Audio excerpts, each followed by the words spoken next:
So, after turning away from a kingdom that was literally begging for them to come back, Rama, Sita, and Lakshmana make a choice that pretty much seals their fate. They don't turn back toward safety. Nope, they walk forward, deeper and deeper into a wilderness that people only whisper about in legends. We're about to follow them right into the heart of that danger, the Dandaka Forest. And, this is the real question that hangs over this entire part of the story.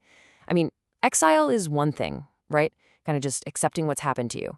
But to actively choose to walk into a place known for its monsters and mysteries, that's a whole different ballgame. Let's keep that question in mind as we follow in their footsteps.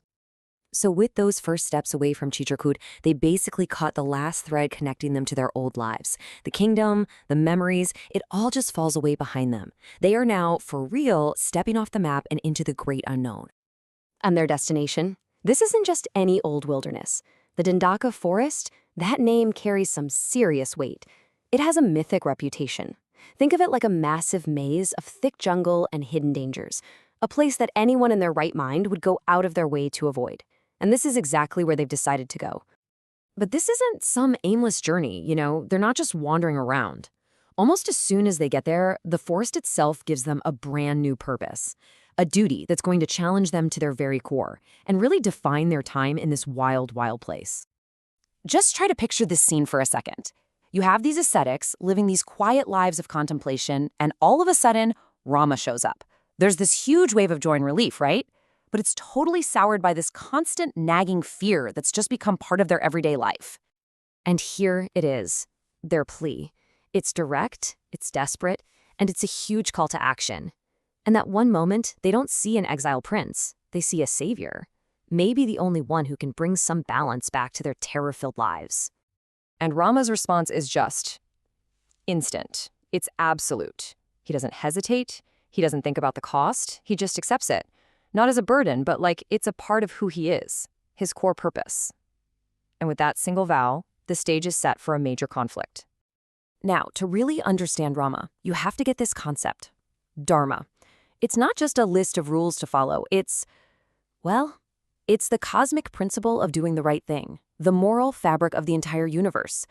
For a hero like Rama, protecting innocent people isn't a choice he makes. It is his dharma. This one idea is the engine that drives everything he does. Okay, so Rama has made his vow and they start to settle in. But even as they're trying to build this new life for themselves, that darkness they were warned about, it starts to creep in. The peace they have is incredibly fragile. And this just shows that attempt at normalcy so perfectly. You've got Lakshmana, always the practical one, building a home. And Sita, with all her grace, makes it beautiful. For just a little while, it's a peaceful scene, a tiny little pocket of civilization they've carved out of the wild. But look at how quickly that piece just falls apart. This timeline shows the escalation, and it is chilling. First, it's just some weird sounds in the distance. A week later, strange cries. Then, a few days after that, there's actual physical evidence right on their doorstep. The threat isn't some abstract fear anymore. It's here, and it's personal. The lurking, unseen threat was bad enough. But eventually, the time for hiding in the shadows is over. The danger decides to show its face in the most direct and absolutely terrifying way you can imagine. Oh man, you can just feel the tension in this moment. A totally normal day, a walk through a clearing, and then everything just freezes. It's like the world itself is holding its breath as this confrontation is about to go down. And we're not talking about just any forest demon here. This is Viradha, an enormous, man-eating monster. His skin is this grotesque mess of spikes. His eyes are burning like red-hot coals. This thing is the literal embodiment of all the forest's danger, a creature straight out of a nightmare.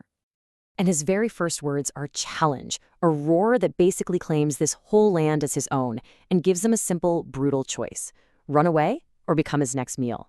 This is it. This is the first direct test of Rama's vow to protect the forest.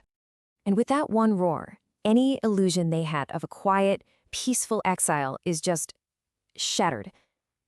The conflict they were warned about, the one Rama promised he would face, has finally arrived. There is no turning back now. So this leaves us right on a knife's edge. Look, Rama and Lakshmana are incredible warriors. We know that.